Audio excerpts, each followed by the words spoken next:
friends, it's Dave, it's Duncan, back from Metal Epidemic for another album review. And for this review, Duncan and I have been checking out the new album from American grindcore legends. See you next Tuesday. Cunt. That was It's technically not spelt. That was way earlier than I thought that was going to come up. Did you really? Honestly, you've known me for a long time, and if you didn't expect that right at the start, then what can I say? You expected more from me. You have a higher opinion of me than I have of myself. Obviously, clearly. The band's new album, Distractions, will be released on February 17th via Good Fight Music. So, album number 3 from See You Next Tuesday, which follows up their 2008 album, Intervals. When See You Next Tuesday... Why are you releasing an album so soon, guys? Give it a bit of time to breathe. Jesus. Like, we've already had a conversation earlier on today where I was like that. I mean, for 8 years? I mean, the guys are really killing it, and Dave's like, 15 years, Duncan. And I'm like, that's almost double 8, Dave. Because that's how math works. Yeah. Scottish math. Fridge. Anyway. When See You Next Tuesday went on hiatus in 2009, their intention of getting back together eventually diminished. With a steadier life outside being on the road, the band members continued on with their separate lives. Fast forward to 2015, the band received a festival offer in their home state of Michigan and decided to take on the stage once again. With only playing a few one-off shows over the years, in late 2020, misfortune became inspiration for guitarist, multi-instrumentalist Drew Slavic, and suddenly he and vocalist Chris Fox were writing another album. Expanding on the writing and recording process, Slavic states, "The writing process was amazing.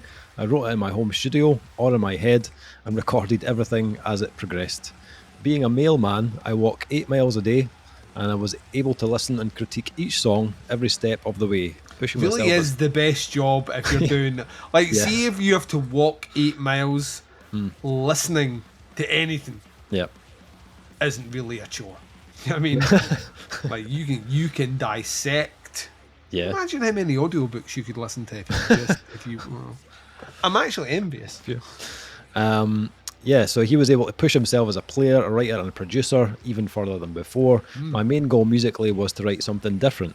I never really shot for the best because that is so arbitrary. However, I strive to be unfamiliar in a sense, not just with the music, but the overall sound as well. 13 songs on the record are full of fast and heavy guitars by Drew Slavic and Rick Wood on bass, accompanied by an invigorating vocal performance by Chris Fox. The drum work provided by Slavic displays a manically bold use of blast beats that perfectly intertwine with his homemade samples. Distractions was recorded at Slavic's home studio, where he also handled production and mixing, and was mastered by Josh Schroeder, who's worked with Lorna Shore and In Heart's Wake, to name a couple of bands. So a busy guy, Drew has been. A talented motherfucker. Yes.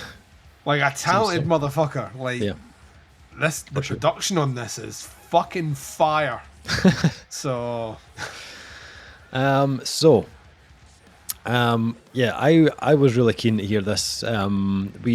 We mentioned the band on our can we get a caption that comes along the bottom that says resident grindcore expert David Buchanan? Well, I wouldn't say expert, but lover of grindcore, absolutely. To be honest, most experts that have resident whatever expert on a TV show or a speaker are not generally experts of anything, Dave. They're just someone that knows enough to get them through.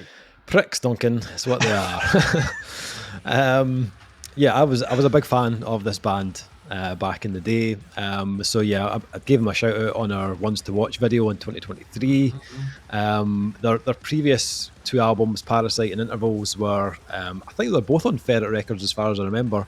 And that was my label back in the day. I was just not my label, but the one that I looked at for. There was a time period where if Ferret was where you went after you grew out of your Roadrunner phase. So you listen to stuff on Roadrunner and then you got into Ferret and Trustkill. Yeah. and that was it. Like, that was your groove. If you found Ferret and Trustkill, there's labels that were always there. Nuclear Blast, Earache, they were always kind of, you know, but Ferret and Trustkill for a while there had a roster of bands who were just like the most on fire bands fucking ever.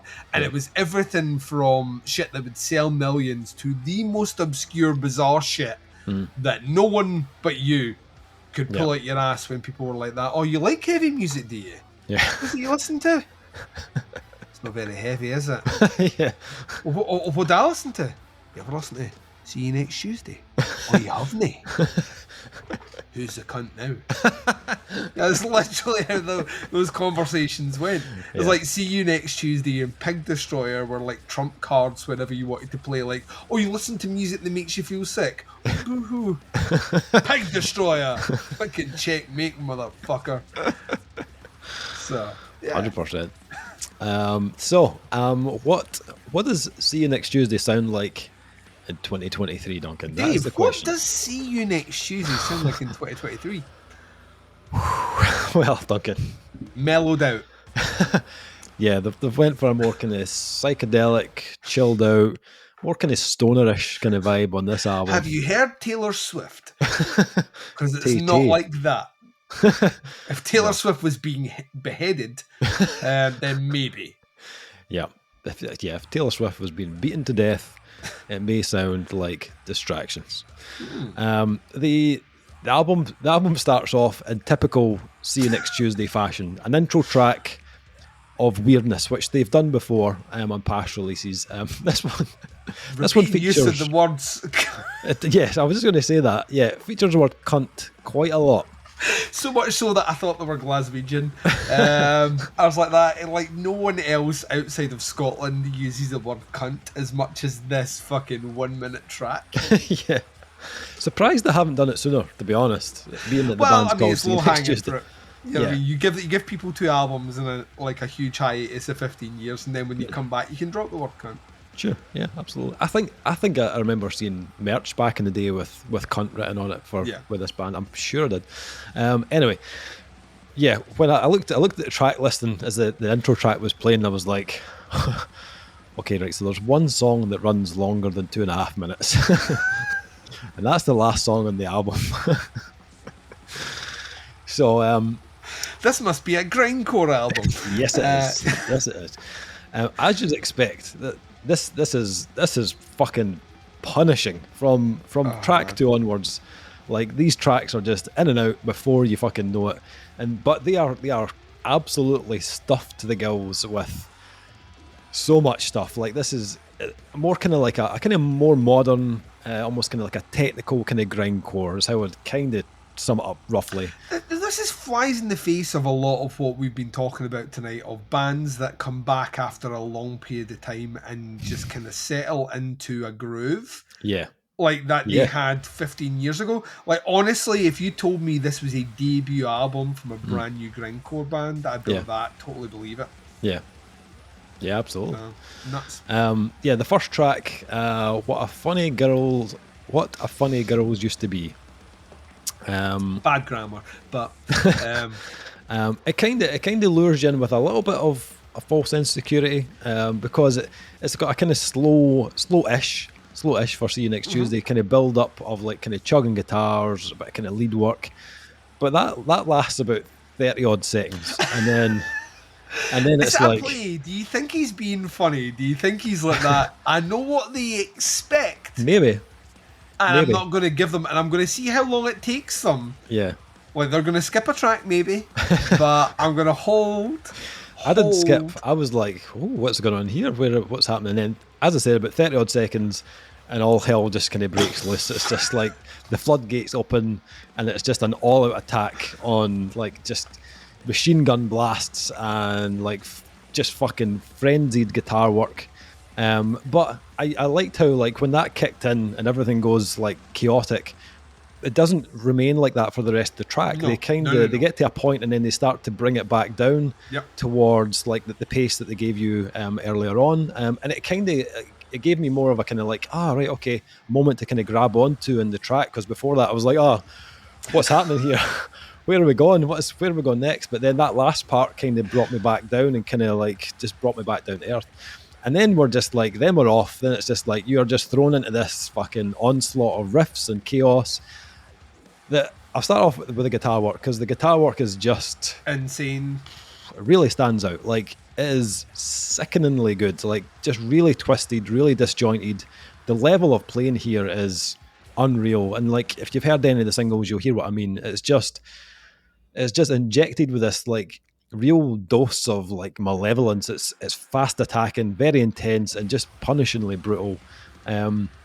I'd say like this is like, I went back and I listened to the last two albums again just to kind of refresh myself, but this definitely feels like the most technically tight that See You Next Tuesday I've ever sounded. Like, you go back to Intervals from 2008, it's savage and chaotic, but it's got a kind of looseness to it that's like, it feels very kind of free flowing, and it feels like it was kind of recorded in one take. On Distractions, although it's still very like turbulent, it feels more methodical in its kind of delivery. I wonder if that's because he's doing double duty. It could be on the drums as well, because like one of my observations was how tight like the drum to guitar work was. Yeah, it's very in sync. Yeah, it's so fucking tight. It's scary. Like there's no gaps. And if he's doubling up on that, that might explain it, because he's approaching it from, if he's writing the guitar parts and then approaching it as, these are my guitar parts I have to write drum parts for, as opposed to, here's my drum part I need to write a guitar part over. That's a completely different kettle of fish. Yeah, because it's very unorthodox in bits. Like it comes like from a place that I don't imagine. Well, you're a drummer, so you'd be able to comment more than me. I was listening to certain bits going, that is like so off the wall, I don't even know how you would come up with that as a drummer. Yeah, absolutely. Yeah, it feels like there's less space compared to the previous two albums. Like, and it's partly because of the playing and the recording of the playing it just sounds way more focused. But it sounds like they've taken, well, obviously they've been away for 15 years, but they've taken a lot of time to kind of piece this together. It sounds far more methodical. This release also leans kind of further into grindcore than before as well. Their previous releases had that kind of mix of like grindcore, tech, mathcore, and this really still has those elements, but I feel like the grindcore is a bit more potent on this release. But not in not in an old school kind of like Brutal Truth type way. This feels way more kind of modern.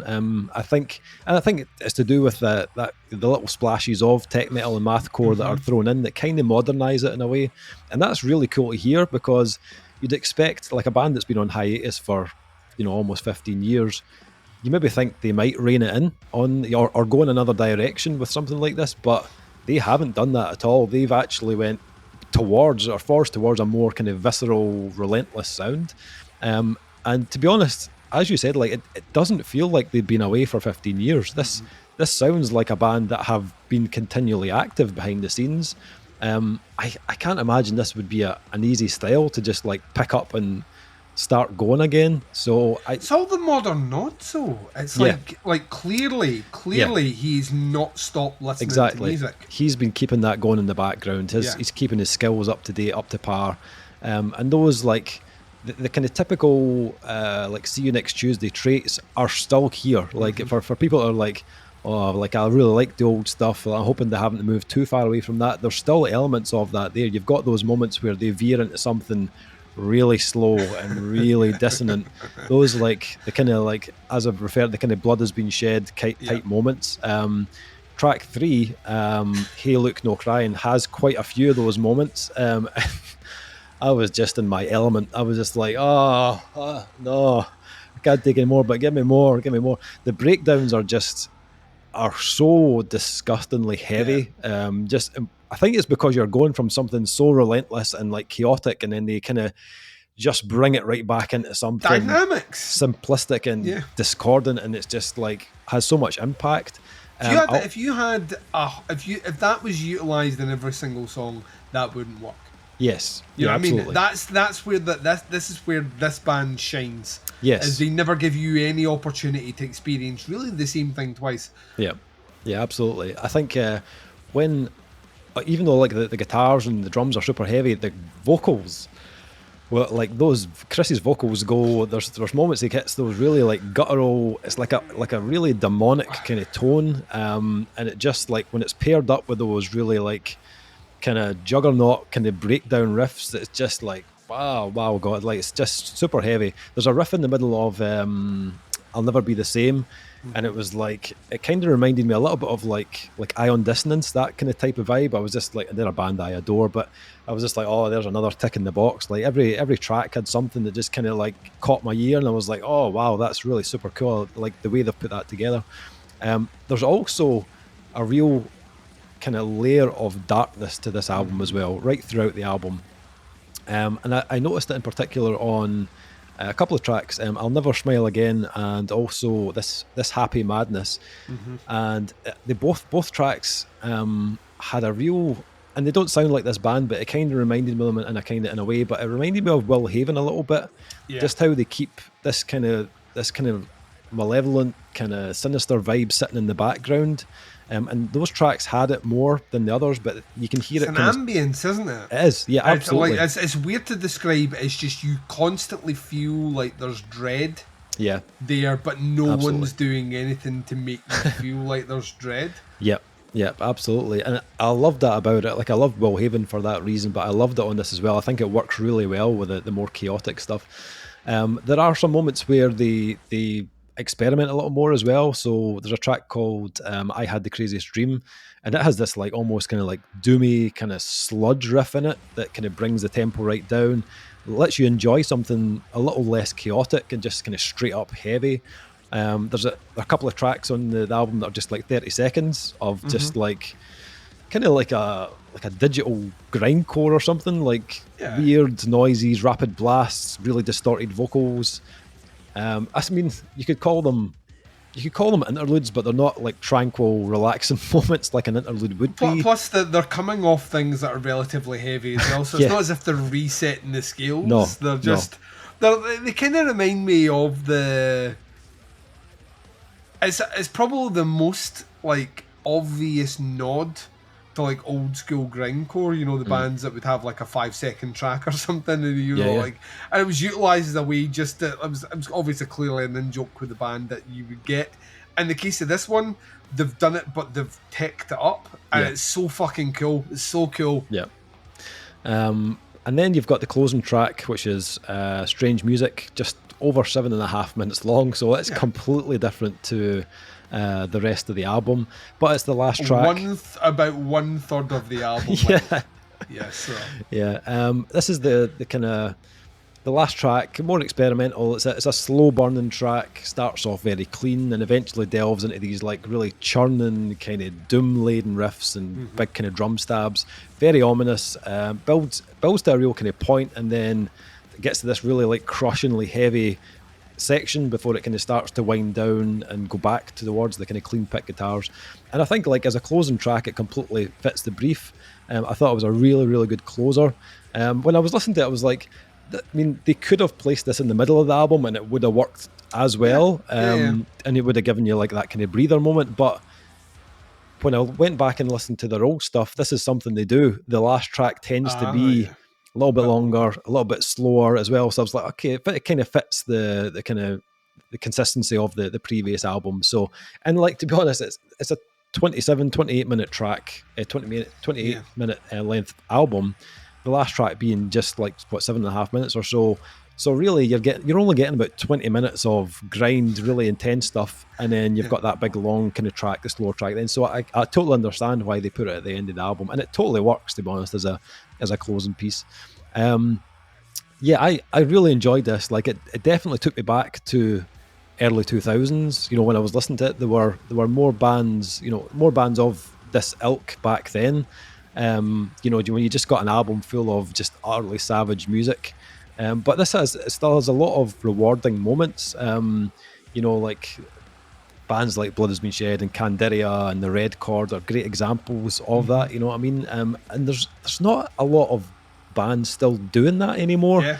So it's great to see Next Tuesday still doing their thing, but also bringing out an album that doesn't sound like their previous 2 releases either. The production on this is just like super.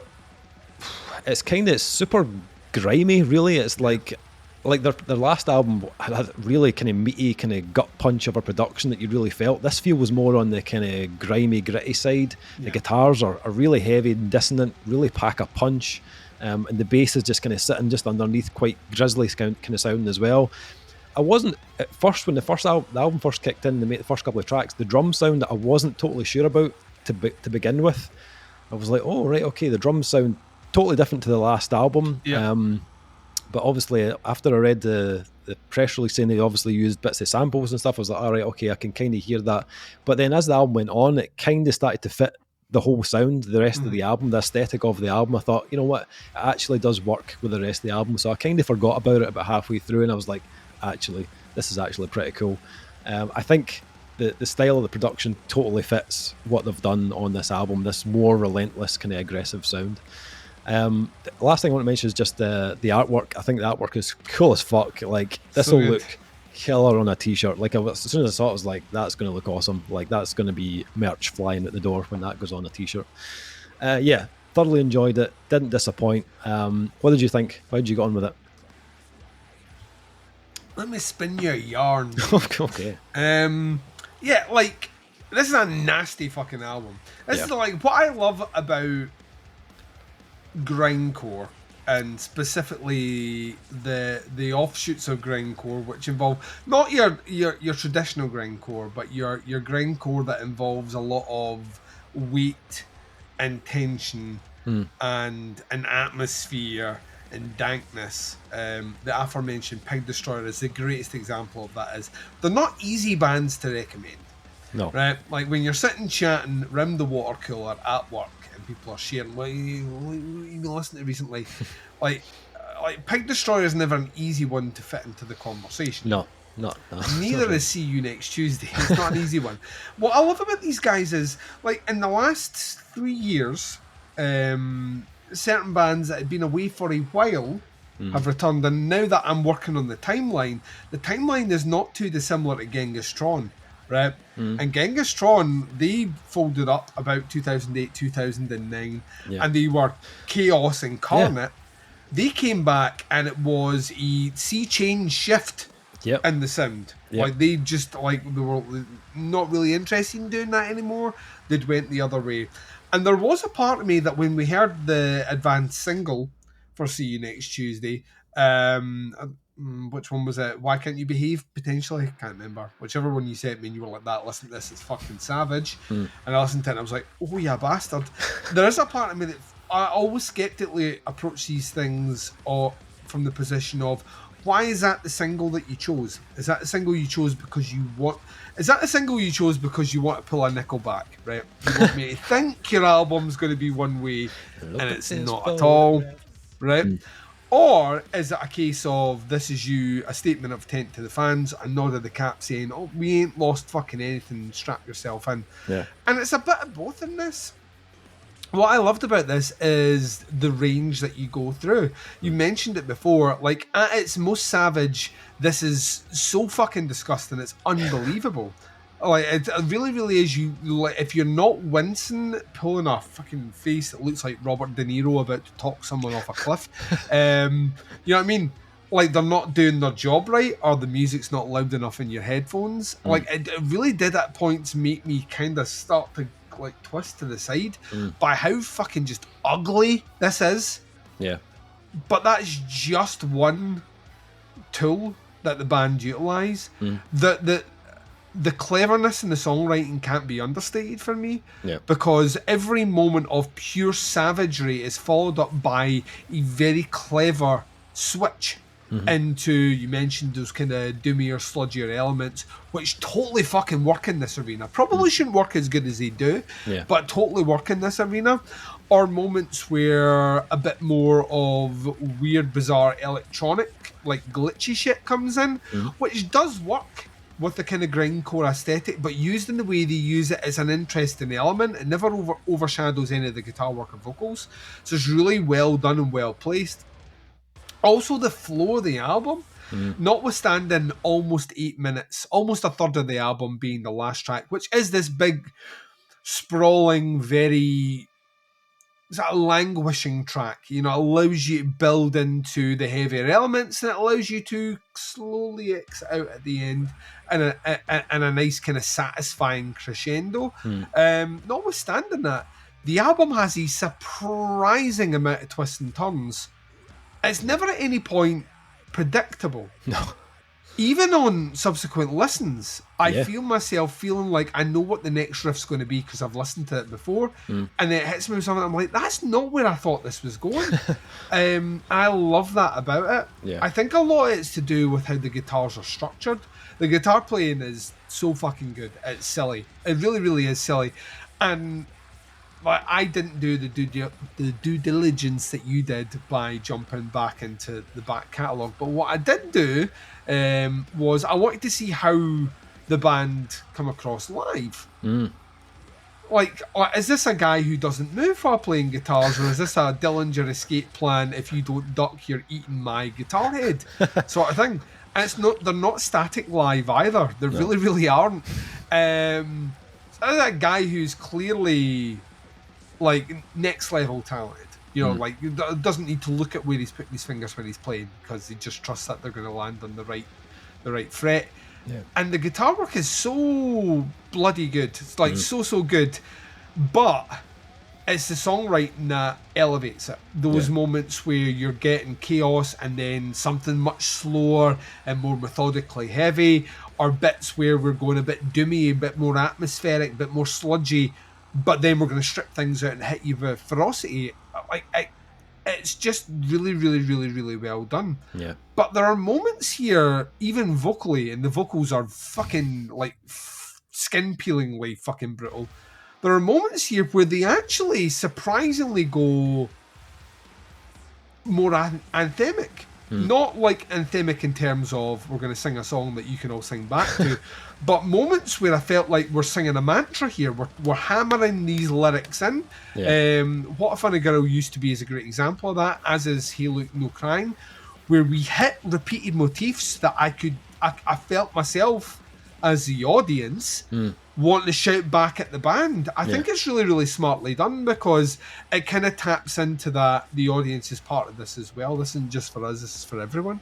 I think this is fucking great. I think this is like, I always get skeptical when a band comes back after a long time off, especially when I find out during recording tonight that long time was actually double the length that I thought it was. Especially in a genre which doesn't necessarily... It doesn't invite a lot of change. If you're a band that... There are few bands in the grindcore genre who really change that much. You know what I mean? They have a thing. They do it. There's occasionally an extra bit of something they bring to it. But for the most part, you kind of know what you get when you hit play. Right? The exceptions to the rules, the biggest ones, I'll always come back to Pig Destroyer. Pig Destroyer are a band that genuinely you never know from release to release what you're going to get. And that's kind of the excitement about it. Sometimes they will play with huge walls of atmosphere before giving you the bit that makes your face fucking feel like it's going into paralysis. I kind of, off the single that I heard, I kind of had a feeling I knew what Distractions were going to sound like. And I'm very excited to say it doesn't sound like what I thought it was. Like, off the basis of that single, that's an indication of how savage it might get, but it's not an indication of how clever the album is. It's a really, really well thought out, really well put together, really well recorded album that has so many twists and turns. That's kind of... It's another album that kind of dares you to hit play again when it finishes. To start the journey all over again and get back through it. I think it's kind of fucking great, if I'm honest. As someone who's not... I like a handful of bands in this genre. If I'm honest, the majority of them, I appreciate what they do, but I don't like them. I really like this. And I'll be honest with you, like, my memory, and I need to go back, I don't think I was ever the biggest See You Next Tuesday fan. I'm a big fan of Distractions, though. I think this is a fucking great album, and I think they should be immensely proud of themselves. And I hope they get a bit of that. Like you said, there is a dying art form here. Yep. There's not a lot of bands that do this anymore. You're either fully technical and to that level where everything has to be pristine, or you're fully disgusting and who gives a fuck what you're playing, it doesn't matter, it's all about that vibe. And there are few technically savage bands now that bring that level of grime and just like nastiness to the fold. And See You Next Tuesday are flying that flag high. I really like this. I thought this was a fucking great album, and I've listened to it more times than we got this originally in the stream, and I listened to a lot in stream. You told me this morning, the day of our recording, that we had the download for it. I had it downloaded and on my phone straight away, so I can listen to it more. And it wasn't because I hadn't listened to it yet. As I wanted to listen to it more, and I wanted it on my phone, and wanted to be listening to it in a place where I didn't have to have a Wi-Fi connection. So yeah, it's absolutely great. I can't imagine if you were a fan back in the day, you're not going to be excited in this. And I also know there's a fucking hive of people that are about to find their new favourite band. Oh, it's that fucking good, man. It's really, really, really good. Nice. Scores for Distractions by See You Next Tuesday. I think this is a step up from their previous releases on a kind of technical level. It feels more detailed, more thought out. The guitar work is fucking amazing. It's ruthless kind of sonically, but there's also enough like small pockets of variation in the tempo and the rhythm to keep you engaged. Vocally, Chris sounds utterly savage. He just kind of adds another level to the whole album. And the drumming is like, the playing on the album is fantastic. I really enjoy this one. I think I'll probably come back to this quite a lot. Again, it's only 28 minutes, so long. It's easy to come back to. I would pretty high on this one. I'd probably go 4.5 out of 5 on this one. We are syncing up so much tonight, and I'm loving this. Yeah, like this scores high for me. Yeah, like there's no one more surprised than me right now. Like when you said we were reviewing it, and I listened to the single, and I was just like, I didn't expect to be sitting here like shelling it a 4.5. This is fucking great. Yeah. It has so many movements and so much going on and so much fucking. I keep coming back. Clever is the word I would use. It's a cleverly written album. And you get part the same way that fucking Imperial Triumphant or whatever they're called. When you listen to there, yes, you could objectively sit there and say it's just a lot of fucking noise. But if you peel back the layer and listen to what's going on, it's a very, very, very fucking smartly written, album. Yeah. This is the same thing. Like you could easily superficially sit there and say, oh, it's just nasty. But that you peel back that, you listen to what it's doing, it's a very, very, very well written album. Yep. And when you marry those two things together, I can't not give it a 4.5. So nice. Awesome. See You Next Tuesday. Distractions out on February 17th on Good Fight Music. Links below to the band, pre-order, Bandcamp, all that sort of stuff. Check it out. Let us know what you think. Stick some comments in below. That is the review. Thank you for checking it out. We'll be back with another review very soon, but until then, take care. Speak to you soon. Cunt.